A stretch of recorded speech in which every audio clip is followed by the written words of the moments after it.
மாணவ செல்வங்களே, உங்கள் அனைவருக்கும் என் இனிய வணக்கம். இன்னைக்கு நம்ம C4 சைக்கிள், அதாவது டைகார்பாக்சிலிக் ஆசிட் பாத்வே, இதை பற்றி பார்க்க போகிறோம். தாவரங்களில் இதனுடைய முக்கியத்துவம் என்ன, எப்படி C3 பிளான்ட்ஸில் இருந்து C4 பிளான்ட்ஸ் வேரி ஆகுது அப்படிங்கிறதையும் இன்னைக்கு பார்க்க போகிறோம். 1965 வரைக்கும் இந்த கால்வின் சைக்கிள் மூலமாக தான் தாவரங்கள் கார்பன் டை ஆக்சைடை நிலைநிறுத்துது அப்படின்னு தான் எல்லா சயின்டிஸ்டும் நினச்சிட்டு இருந்தாங்க. ஆனால் 1965 3 சயின்டிஸ்ட், யாரெல்லாம்? கோட்சாக், கார்ட், பர், இவங்க 3 பேரும் ஒரு எக்ஸ்பெரிமெண்ட் பண்ணாங்க. என்ன அப்படின்னா, சுகர் கேன் பிளான்ட்ல லேபிள்டு கார்பன் கொடுத்து எக்ஸ்பெரிமெண்ட் பண்ணும்போது அதில் உருவான மாலேட், அஸ்பார்டேட் போன்ற ப்ராடக்ட்ஸில் என்ன இருந்ததுன்னா, அவங்க லேபிள் பண்ண கார்பன் இருந்தது. லேபிள்டு ப்ராடக்டாக மாலேட்டும் அஸ்பார்டேட்டும் இருந்தது. மாலேட்டும் அஸ்பார்டேட்டும் C4 காம்பவுண்ட். அவங்க எய்ம் பண்ணது என்ன? ஒரு C3 காம்பவுண்ட். ஆனால் கிடைச்சது என்ன? ஒரு C4 காம்பவுண்ட். ஸோ இந்த எக்ஸ்பெரிமெண்ட் அவங்க எதில் பண்ணாங்க அப்படின்னா, சுகர் கேன் பிளான்ட்டில் பண்ணாங்க. அப்போது சுகர் கேன் பிளான்ட்டில் கார்பன் டை ஆக்சைடு நிலைநிறுத்தம் செய்யும்போது ஃபர்ஸ்டில் உருவாகக்கூடிய ஸ்டேபிள் காம்பவுண்ட் என்னது? ஒரு 4 கார்பன் காம்பவுண்ட் அப்படிங்கிறத கண்டுபிடிச்சாங்க. இந்த சைக்கிளை தான் நம்ம என்ன சொல்கிறோம்? C4 சைக்கிள் அப்படின்னு சொல்கிறோம். இவங்க பண்ண இதே அப்சர்வேஷனை கேட்சும் ஸ்லாக்கும் 1967 கன்ஃபார்ம் பண்ணாங்க. இந்த C4 பிளான்ட்ஸ்க்கு என்ன அடாப்டபிலிட்டி இருக்குது அப்படின்னா, ட்ரை ரீஜியனில், உலர்ந்த வெப்பமண்டல பகுதியில் வாழக்கூடிய தகவமைப்பை கொண்ட தாவரங்களாக இந்த C4 பிளான்ட்ஸ் இருக்குது. இந்த C4 பிளான்ட்ஸில் சுமார் 1000க்கு மேற்பட்ட சிற்றினங்கள் இந்த C4 பிளான்ட்ஸ்னு கண்டறியப்பட்டது. அதில் 300 ஸ்பீஷிஸ் இருவிதை இலை தாவரங்களாகவும் மீதி உள்ளது மோனோகாட் ஒரு விதை இலை தாவரங்களாகவும் இருந்தது. C4 பிளான்ட்ஸ் உலகத்தில் எவ்வளவு இருக்குது, அல்லது எர்த்தில் எவ்வளவு இருக்குதுன்னா, ஜஸ்ட் 5% தான் இருக்குது. எர்த்தில் இருக்கிற பிளான்ட்ல ஜஸ்ட் 5% தான் C4 பிளான்ட்ஸ் இருக்குது. ஆனால் இந்த தாவரங்களால் டெரஸ்ட்ரியல் கார்பன் ஃபிக்சேஷனில் எவ்வளவு கான்ட்ரிபியூட் பண்ண முடியுது அப்படின்னா, 30% கார்பன் ஃபிக்சேஷனை கான்ட்ரிபியூட் பண்ணுது. ஸோ இந்த C4 தாவரங்களுடைய அதிகரிப்பு கார்பன் டை ஆக்சைடுடைய உயிர்ம சமநிலைக்கு உதவுவதோடு பருவநிலை மாற்றத்தை தடுப்பதற்கும் இது வழிவகுக்குது. இந்த C4 சைக்கிளை நம்ம வேற என்னெல்லாம் பேர் வச்சு சொல்கிறோம் அப்படின்னா, dicarboxylic acid pathway. Dicarboxylic acid pathway அப்படின்னா என்ன? இதில் முதல்ல உருவாகக்கூடிய ஆக்சலோ அசிட்டிக் அமிலம் 2 கார்பாக்சிலிக் ஆசிட் கொண்டது. அதனால் இதை நம்ம என்ன சொல்கிறோம்? டைகார்பாக்சிலிக் ஆசிட் பாத்வே அப்படின்னு சொல்கிறோம். டைகார்பாக்சிலேஷன் பாத்வே அப்படின்னு ஏன் சொல்கிறோம் அப்படின்னா, இந்த பாத்வேல 2 இடங்களில் கார்பன் டை ஆக்சைடு நிலைநிறுத்தப்படுது. அதனால டைகார்பாக்சிலேஷன் பாத்வே அப்படின்னு சொல்கிறோம். ஹேட்ச் அண்ட் ஸ்லாக் பாத்வே அப்படின்னு ஏன் சொல்கிறோம் அப்படின்னா, இந்த பாத்வேயை அப்சர்வ் பண்ணி கார்பனுடைய வழித்தடத்தை கண்டுபிடிச்சது யாரு? ஹேட்சும் ஸ்லாக்கும். அதனால இந்த வழித்தடத்தை ஹேட்ச் அண்ட் ஸ்லாக் பாத்வே அப்படின்னு சொல்கிறோம். இந்த C4 தாவரத்துக்கு என்ன ஸ்பெஷாலிட்டி இருக்குதுன்னா, they can tolerate high temperature. அதிக வெப்பத்தை தாங்கக்கூடிய தன்மையுடைய தாவரங்களாக இந்த C4 தாவரங்கள் இருக்குது. And they have dimorphic chloroplast. Di அப்படின்னா 2 அப்படின்னு அர்த்தம். மார்பிக் அப்படின்னா மார்பாலஜிக்கலி, புறத்தோட்டத்தில் நம்ம பார்க்கும்போது 2 வகையான குளோரோபிளாஸ்டுகள் காணப்படுது. எதெல்லாம்? ஒன்று கிரானல் குளோரோபிளாஸ்ட், இன்னொன்று ஏ கிரானல் குளோரோபிளாஸ்ட். இந்த கிரானல் குளோரோபிளாஸ்ட்னா என்ன? ஏ கிரானல் குளோரோபிளாஸ்ட்னா என்ன? கிரானல் குளோரோபிளாஸ்ட்னா குளோரோபிளாஸ்டுக்குள்ளாடி இந்த தைலக்காய்டுகள் ஒன்றின் மீது ஒன்று அமைந்து கிரானா இந்த ஸ்ட்ரக்சர் ஃபார்ம் ஆகிருக்கும். இதை தான் நம்ம என்ன சொல்லுவோம்? கிரானல் குளோரோபிளாஸ்ட் அப்படின்னு சொல்லுவோம். ஏ கிரானல் குளோரோபிளாஸ்ட் அப்படின்னா என்ன? இதில் இந்த கிரானா அமைப்பு காணப்படாது, ஸ்ட்ரோமா லாமெல்லாக்கள் மட்டும் இருக்கும். இதை நம்ம என்ன சொல்கிறோம்? ஏ கிரானல் குளோரோபிளாஸ்ட் அப்படின்னு சொல்கிறோம். Again they can respond to high light intensity. அதிக ஒளி தீவிரமுள்ள இடங்களில் கூட தங்களை தகவமைத்து கொள்ளக்கூடிய தன்மையுடைய தாவரங்கள் தான் இந்த C4 தாவரங்கள். And greater productivity of biomass lack photorespiration. ஏற்கனவே பார்த்தோம், பூமியில் வெறும் 5% தான் C4 பிளான்ட்ஸ் இருந்தாலும் அதனுடைய கார்பன் டை ஆக்சைடு நிலநிறுத்தக்கூடிய தன்மை எவ்வளோ கான்ட்ரிபியூட் பண்ணுது? 30% இல்லையா? ஸோ 30% கார்பன் டை ஆக்சைடை நிலைநிறுத்தக்கூடிய தன்மை இருக்குது அப்படின்னா அதோட பயோமாஸும் எவ்வளவு இருக்கும்? நிறைய இருக்கும். அதை தான் சொல்லியிருக்காங்க greater productivity of biomass and they lack photorespiration. ஃபோட்டோ ரெஸ்பிரேஷன்னா என்ன? ஒளி சுவாசம் அப்படின்னு சொல்கிறோம்ல.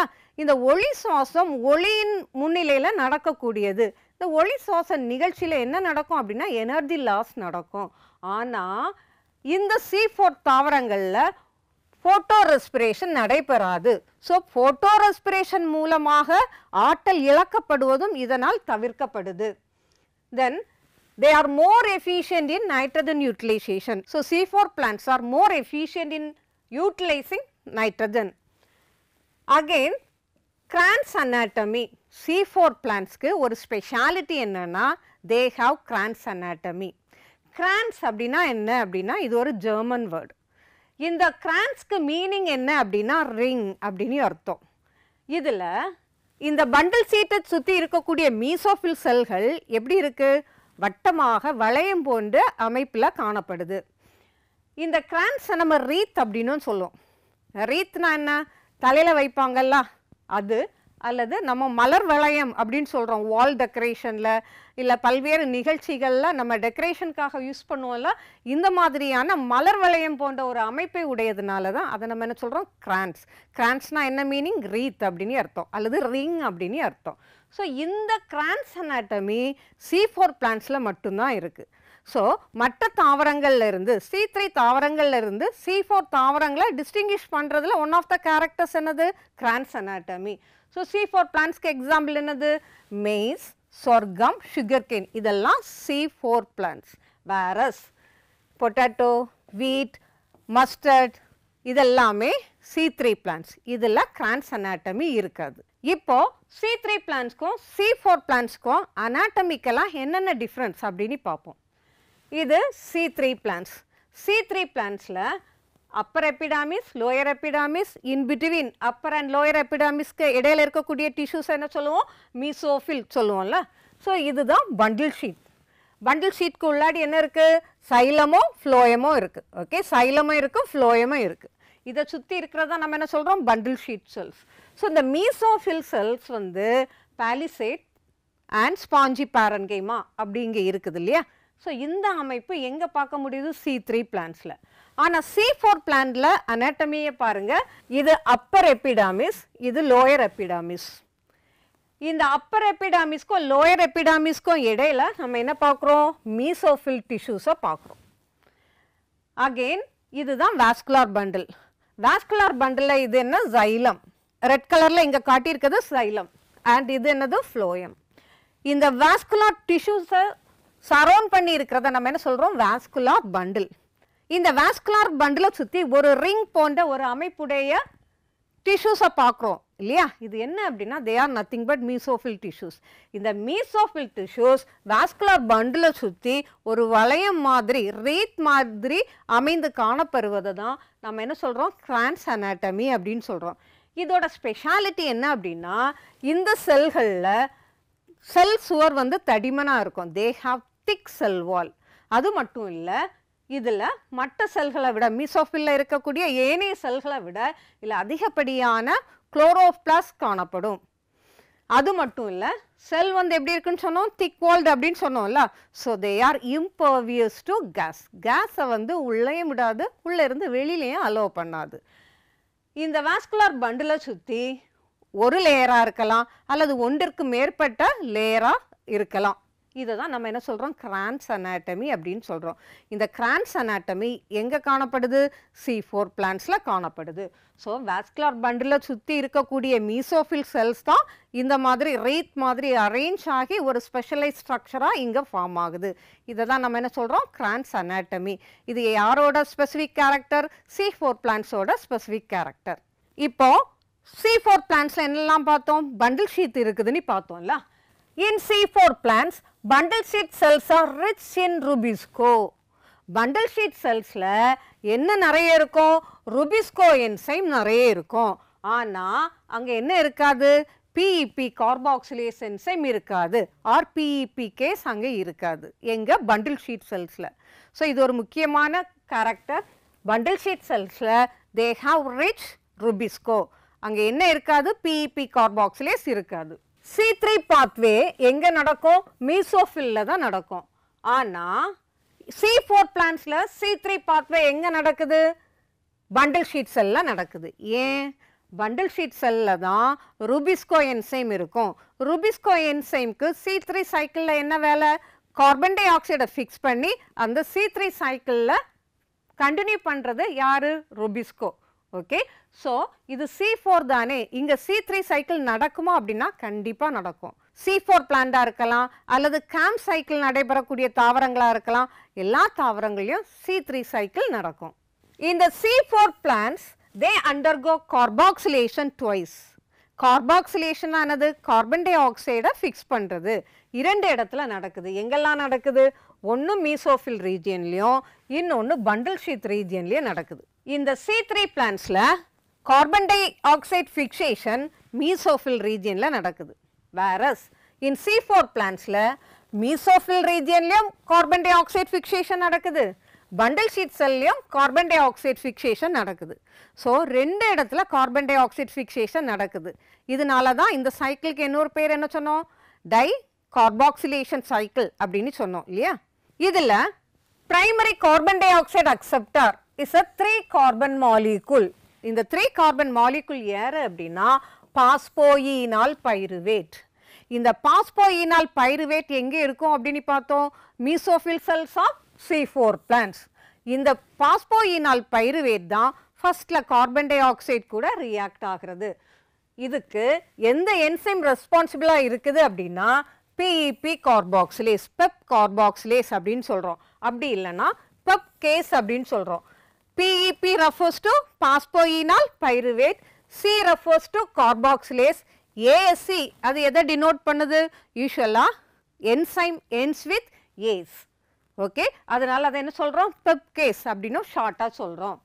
இந்த மீசோஃபில் செல்ஸில் C4 பிளான்ஸில் உள்ள மீசோஃபில் செல்ஸில் என்ன இருக்குன்னு பார்த்தோம், பாஸ்போயினால் பைருவேட்.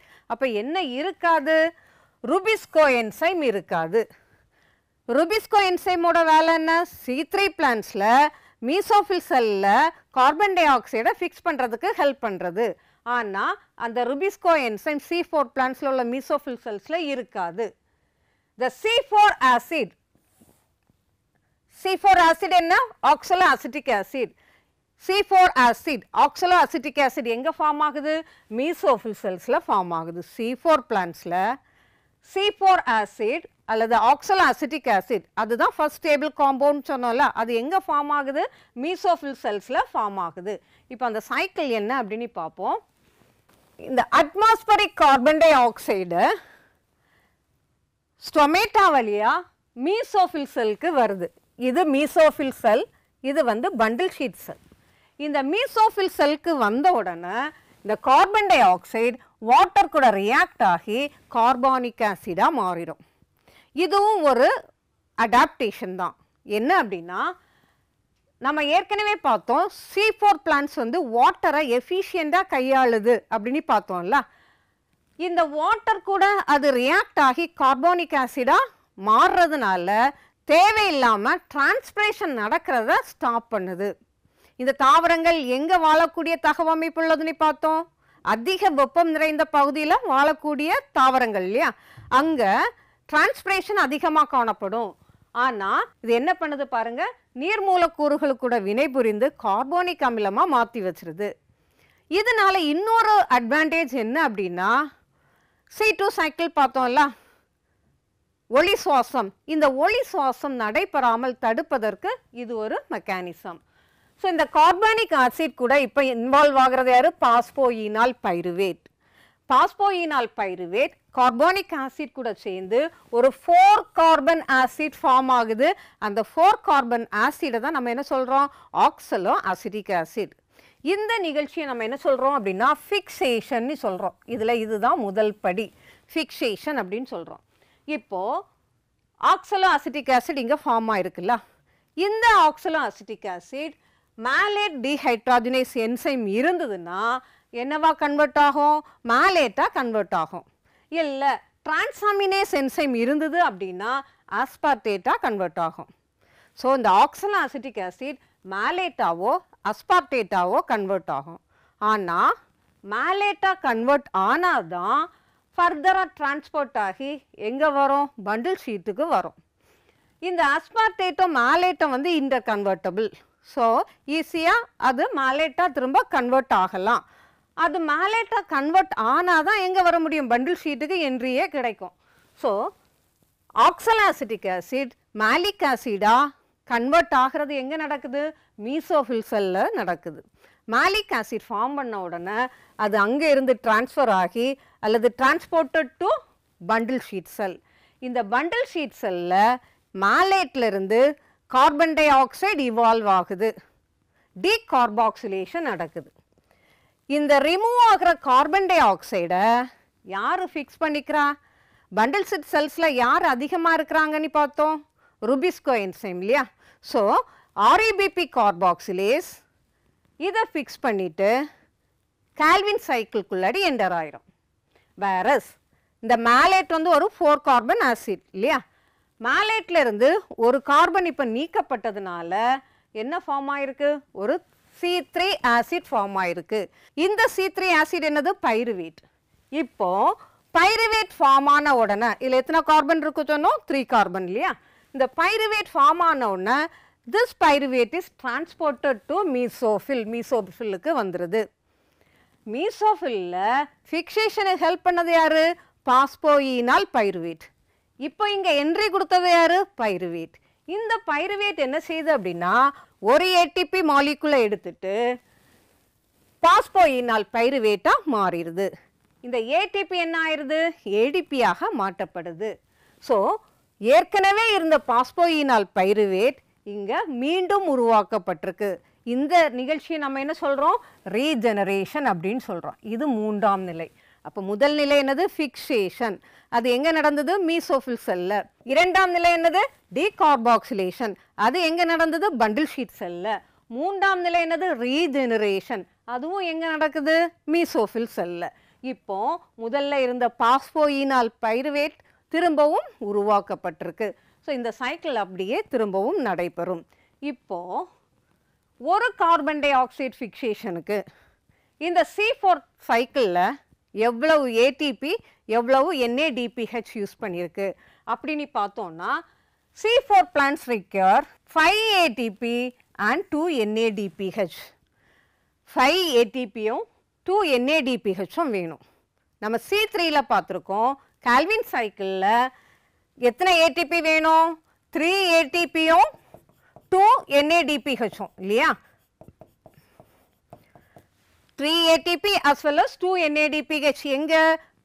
கால்வின் சைக்கிளில். இங்கே கால்வின் சைக்கிள் எங்கே நடக்குது? பண்டில் ஷீட்டில். அப்போது இந்த கால்வின் சைக்கிளுக்காக அது 3 ஏடிபியை எடுத்துக்குது ப்ளஸ் 2 NADPHம் எடுத்துக்குது. அகெயின் இந்த மீசோஃபில் செல்லில் பைருவேட் வந்து பாஸ்போயினால் பைருவேட்டாக பாஸ்பாரிலேட் ஆகும்போது ஏடிபி எடுத்துட்டுல இதில் ஒரு ஏடிபி தான் கொடுத்துருக்காங்க. ஆக்சுவலாக இங்கே என்ன நடக்கும் அப்படின்னா இந்த பைருவேட் ஏடிபி கூடயும் இன்ஆர்கானிக் பாஸ்பேட் கூடயும் சேர்ந்து பாஸ்போயினால் பைருவேட் ஃபார்ம் ஆகும்.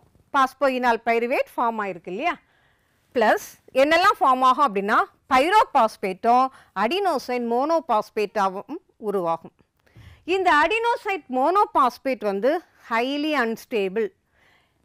உடனே இந்த அடினோசைன் மோனோபாஸ்பேட் என்ன செய்யும் அப்படின்னா இன்னொரு ஏடிபி மாலிகுலை எடுத்துட்டு 2 ஏடிபியாக கன்வெர்ட் ஆயிரும். ஓகே, ஸோ முதல்ல பைருவேட் ஏடிபி கூட இன்ஆர்கானிக் பாஸ்பேட் கூடயும் சேர்ந்து பாஸ்போயினால் பைருவேட்டும் பைரோபாஸ்பேட்டும் ஃபார்ம் ஆச்சு. அது கூட ஏஎம்பி உருவாச்சு. இந்த ஏஎம்பி இன்னொரு ஏடிபி கூட சேர்ந்து 2 molecules ஆஃப் ஏடிபியை உருவாக்கிச்சு. அப்போது இதில் எத்தனை ஏடிபி மாலிகுல் யூஸ் பண்ணியிருக்கு? 2 molecules. ஆல்ரெடி கால்வின் சைக்கிளில் எத்தனை ஏடிபி மாலிகுல் யூஸ் பண்ணியிருக்கு? 3. ஸோ டோட்டலாக எத்தனை ATP molecule? C4 plants require 5 ATP and 2 NADPH. So இதில் C3 பிளான்ஸை விட C4 பிளான்ஸ் கார்பன் டை ஆக்சைடை ஃபிக்ஸ் பண்ணுறதுல எவ்வளோ எஃபிஷியண்ட்டாக இருக்குது அப்படின்னு பார்த்தோம்ல. இந்த டாப்பிக்லேருந்து காம்படிட்டிவ் எக்ஸாமில் கேட்கப்பட்ட சில கேள்விகளை பார்ப்போம். First question, given below are two statements. ரெண்டு ஸ்டேட்மெண்ட் கொடுத்துருக்காங்க. ஸ்டேட்மெண்ட் 1 பாருங்க, the primary carbon dioxide acceptor in C4 plant is phosphoenol pyruvate PEP and found in the mesophyll cells. நம்ம என்ன பார்த்தோம்? மீசோஃபில் செல்ஸில் தான் பாஸ்போஈனால் பைருவேட் இருக்குது. ரீஜெனரேட் ஆனதும் மீசோஃபில் செல்ஸில் தான் இல்லையா? கார்பன் டை ஆக்சைடை ஃபிக்ஸ் பண்ணி 4 கார்பன் காம்பவுண்டை ப்ரொடியூஸ் பண்ணுறதும் மீசோஃபில்ல தான் நடந்தது இல்லையா? So first statement is correct. Statement 2 பார்ப்போம். Mesophyll cells of C4 plants lack rubisco. Rubisco enzyme C4 பிளான்ட்ல மீசோஃபில் செல்லில் இல்லை. கரெக்ட் தான் இல்லையா? அது எங்கே இருக்கும்? பண்டில் ஷீட் செல்லில் தான் இருக்கும். ஸோ இந்த ஸ்டேட்மெண்ட்டும் கரெக்ட் தான். இப்போ இந்த light of above statements choose the option. இதை பேஸ் பண்ணி இங்கே கொடுத்துருக்கிற ஆப்ஷன் எது கரெக்ட்னு பார்ப்போம். Statement 1, both statement 1 and statement 2 are correct. Yes, statement 1 and 2 are கரெக்ட்ல. வேற என்ன ஆப்ஷன் கொடுத்துருக்காங்க பார்ப்போம். Both the statement 1 and statement 2 are incorrect. இல்லை, தட்ஸ் ராங் இல்லையா? அடுத்து பாருங்க, statement 1 is correct but statement 2 is wrong. அதுவும் கரெக்ட் இல்லை. ஃபோர்த் ஆப்ஷன் பாருங்க, statement 1 is incorrect but statement 2 is correct. இதுவும் ராங் தான். So which is the right option? Both statement 1 and statement 2 are correct. This is the right option. Next question, what is the role of large bundle sheet cells found around the vascular bundles in C4 plants? C4 plants la vascular bundle சுத்தி என்ன இருந்தது? large mesophyll cells இருந்ததுல, அதோட function என்ன? Option A, to provide the site for photorespiratory pathway. Photorespiratory பாத்வேக்கு ஒரு தளமாக இருக்குது அப்படின்னு சொல்கிறாங்க. ஃபோட்டோ ரெஸ்பிரேட்டரி பாத்வேனானது C2 சைக்கிள், ஒளி சுவாசம். அந்த ஒளி சுவாசம் C4 சைக்கிளில் நடக்காதுல்ல. So this is the wrong option. Second option பாருங்க, to increase the number of chloroplast for the operation of Calvin cycle. Calvin cycle நடக்கிறதுக்காக குளோரோபிளாஸ்டினுடைய எண்ணிக்கையை அது அதிகரிக்குது. யூஸ்வலாக பண்டில் ஷீட்டை சுற்றி இருக்கக்கூடிய சில செல்களில் குளோரோபிளாஸ்டின் அளவு வந்து குறைவாக தான் இருக்கும். பாலிசேட் லேயரில் தான் என்ன இருக்கும்? நிறைய குளோரோபிளாஸ்ட் இருக்கும் இல்லையா? இங்கே மீசோஃபில் லேயரில் இருக்கக்கூடிய இந்த பண்டில் ஷீட்டை சுற்றி இருக்கக்கூடிய செல்லில் அபண்டன்ட் குளோரோபிளாஸ்ட் இருக்கும் அப்படின்னு பார்த்தோம்ல. ஸோ அதோட ரோல் என்ன? For the operation of Calvin cycle. So this is the right option. வேற என்ன ஆப்ஷன் கொடுத்துருக்காங்க பார்ப்போம். To enable the plant to tolerate high temperature. High temperature tolerate பண்ணுறதுக்காக கொடுத்துருக்கா. C4 plants have the capacity to tolerate high temperature. ஆனால் அதுதான் இதோட primary இல்லைல்ல. So next பாருங்க, to protect the vascular tissues from high light intensity. High light intensityல இருந்து vascular bundle அல்லது vascular tissues protect பண்ணுறதா? அதுவும் இல்லை. So which is the right option? To increase the number of chloroplast for the operation of Calvin cycle. Next question, the first stable product of carbon dioxide fixation in சொர்க்கம் is. இங்கே என்ன பிளான்ட்னு கொடுக்கல, சொர்க்கம்னு கொடுத்துருக்காங்க. நமக்கு தெரியும் சொர்க்கம் is an example for C4 plant இல்லையா? அப்போ C4 பிளான்ட்னா ஃபர்ஸ்ட் ஸ்டேபிள் காம்பவுண்ட் எதுவாக இருக்கும்? ஒரு C4 காம்பவுண்ட். இங்கே கொடுத்துருக்கிறதுல எது C4 காம்பவுண்ட் அப்படின்னு பார்ப்போம். First option பாஸ்போகிளிசரிக் acid. பாஸ்போகிளிசரிக் acid is a 3 carbon compound. அடுத்து பாருங்க, பைருவிக் ஆசிட். பைருவிக் ஆசிட் என்னது? ஒரு 3 carbon compound. Oxalo acetic acid, இது ஒரு 4 கார்பன் காம்பவுண்ட். நெக்ஸ்ட் ஆப்ஷன் பாருங்க, சக்சினிக் ஆசிட். சக்சினிக் ஆசிட் என்ன? ஒரு 4 கார்பன் காம்பவுண்ட். அப்போ 4 கார்பன் காம்பவுண்ட் 2 கொடுத்துருக்காங்க. இதெல்லாம் ஆக்சலோ அசிட்டிக் ஆசிடும் சக்சினிக் ஆசிடும். சக்சினிக் ஆசிட் எங்கே இன்வால்வ் ஆகுது? சுவாசித்தல்ல, கிரப் சைக்கிளில் ஒரு தளப்பொருளாக அது இருக்குது இல்லையா? ஆனால் இது எங்கே நடக்குது? ஒளி சேர்க்கையில். இங்கே இன்வால்வ் ஆகிறது எது? Oxalo acetic acid. So this is the right option.